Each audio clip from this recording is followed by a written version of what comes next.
sometimes all you ever want to do before a big match is switch off, isn't it? Like, you just want to chill. You don't want to be thinking about the game the next day. Like, for me personally, like, you can't really do it in football, but I won't check draws because I don't want to. I saw actually a quote: John Stones sometimes doesn't know who he's playing in 2 days. Yeah, he doesn't know. We've called him, didn't we? Do you remember that? Yeah. I had to speak about that somewhere afterwards, and someone said, "Oh, is it mind games?" I was like, nah, no, it's genuine. I'm exactly the same. So I won't check draws. I'll know the time I'm playing the next day. I won't know who I play the next day. I won't know who I play the next day until, you know, my coach says, right, let's talk about the match. Because if I do in the past, not so much now, even if someone lets it slip, but in the past, I would get anxious and be thinking about what I'm doing tomorrow, the guy I'm playing, and worrying about how it's going to go, and it would affect my sleep, and it would then obviously affect my performance. Whereas if I didn't know, I'd just be going to sleep like, yeah, great, like, let's go tomorrow.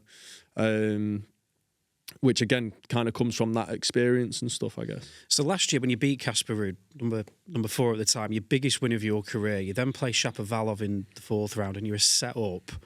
Are you getting giddy at that point? No. At all? Are you thinking... No. Because I would be. No. I think you were, to be honest. I mean, well, I sounds was like you as were. well. Yeah, it's... I think because I let myself down a lot in my younger years with that sort of stuff, you know, getting carried away, like, you know, the match is done, blah, blah, blah. I'm very disciplined, and sometimes I think people watch me on a tennis court and think, oh, he doesn't look like he's that bothered, or, you know, like, not much emotion. Whereas inside there is carnage. Like, all I'm trying to do is keep it together, stay focused, stay calm, you know, stay in that sort of purple patch of where you perform your best. And against Shapovalov, it's exactly the same. All I'm thinking about is the next point and how I'm going to win it, and you know, how I'm going to expose the weaknesses, if there is a weakness, how I'm going to force my strengths onto his game, and that's all that ever goes through my mind. It's never, you know, oh, I'm almost winning this match, I'm almost in the 4th round, oh, there's this much money on the line if I win this. It's never any of that. You talk about money there. There is an accusation in tennis that the spread of prize money isn't maybe as fair as it can be, and if you're a top 20 player, you're absolutely fine. Yeah. But if you're further down those rankings, it can be very, very tough because of all the outgoings you've got, all the travel you've got. I mean, you touched on it there with your brother and all the things that he does. What's your thoughts on that, and what could the authorities do to make the playing field slightly more even? It's a tough one, man.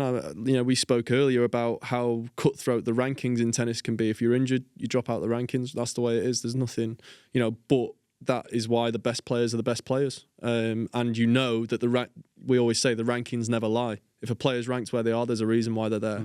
And, you know, that's the nature of the beast at the end of the day. To the victor go the spoils. If you're the best, you get the best prize money. I think it's as simple as that. I do believe that it could be a bit more evenly spread, but I also don't complain about it myself, because if you're better than me and you beat me, you should get it. That's the way it works, I guess. Any other changes you make within the sport? To the sport, yeah. I mean, we're going a bit specific now, but they actually made a points change this year about more points at the ATPs and less at the challengers, which is fun, because what you want with the point system in tennis, you want to encourage people to play better tournaments. So you always have the best players at the best tournaments. Whereas this year, the changes have kind of, I think, they encourage the guys at the mid-level to play at the highest level, but then also the guys sort of at the lower mid-level to play down, because they've taken the points away a little bit at the mid-level. So a lot of guys now are going down and getting more points than guys just playing at that mid-level. It's a bit complicated. But so you think that might have a bit of a knock-on effect then long-term? I think so. They said they were going to wait 3 months and see how it went, because they had a lot of complaints about it from players. And I think they've just said now, because I'm in one of the player chats, that they're going to wait till the end of the year. I mean, it's tough. It's tough to... The difficult thing about the ranking system in tennis is there's always going to be people that feel like they're hard done by, and there's always going to be people that feel like they've been left out, and there's always going to be people that feel like they're not being rewarded for what they do. I think the biggest thing is to try and just keep it as fair as possible. You mentioned a player chat there. Is that a WhatsApp? Is it WhatsApp groups on tour? Yeah. There's a few. I mean, that one's with all the pro players in. There's not much banter in that one. Are there little groups on tour and people stick together and stuff like that? We had one during COVID with all the British guys in. Because during COVID, obviously, we weren't playing competitions, and we were having these events, Battle of the Brits and stuff.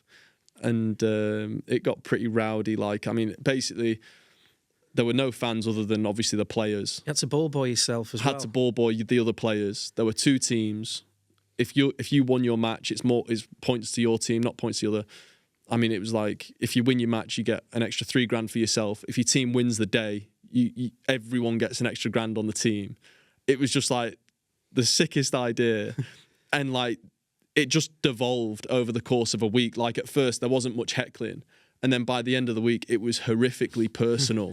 Like, I mean, I remember Emma Raducanu, you know, she won US Open. She was like 16 years old. And Andy's on the side of the court with a foghorn. You know, this is one of the greatest British tennis players of all time, giving her, heckling her, beeping his foghorn between her first and second serves, which obviously you don't do. Like, that's a cardinal sin. And he's turned to my sister and gone, should I really be doing this to a 16-year-old? And he's gone, it doesn't matter, and carried on doing it. I mean, but it was actually fantastic because I have never been so tense and nervous in my life as in during that event. I mean, it was horrific because these are the guys that know your biggest weaknesses. So, and they are relentless because everyone was like, this is hilarious. So we're going to do it more, see what we can get away with. And it was on the BBC Red Button. So everyone else was having a good time with it. And you also knew whatever someone says to me, the second I come off court, they're getting it 10 times worse because everyone's playing matches on the day, so everyone's going through it. It was just an incredible sort of system that we came up with out of nowhere. I enjoy. I mean, that was the first time I ever saw Emma Raducanu was at that event, the one where you. And she was fantastic. And she was stepping up to 18, 19, 20-year-olds. I look back now, and she was like, looking back, she was the standout performer because everyone was going, Definitely. This is insane how she carries herself. She's 16 years old. Everyone's bottling it. Everyone's getting abused. Everyone's just falling to pieces. Like, you know, there's people, you miss a shot in the net and someone's running on court with a dustpan and brush and going, let me clean that rubbish up for you. Like, you can't get away from it, man.